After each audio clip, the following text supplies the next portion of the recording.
भाईजान खाना कैसा है? सस्ता भी है।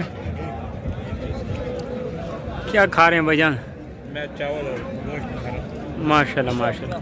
गोश्त किस तरह पड़ा है? प्लेट किस तरह दे? अच्छा, चावल 30 रुपये। ज़बरदस्त माशाल्लाह माशाल्लाह। ये देख, टेस्ट बहुत अच्छा है। अच्छा किधर से आए हैं भाईजान? वो पीर बधाई से हैं। अच्छा अच्छा माशाल्लाह माशाल्लाह। बहुत शुक्रिया भाई, बहुत शुक्रिया।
पढ़ते जाओ।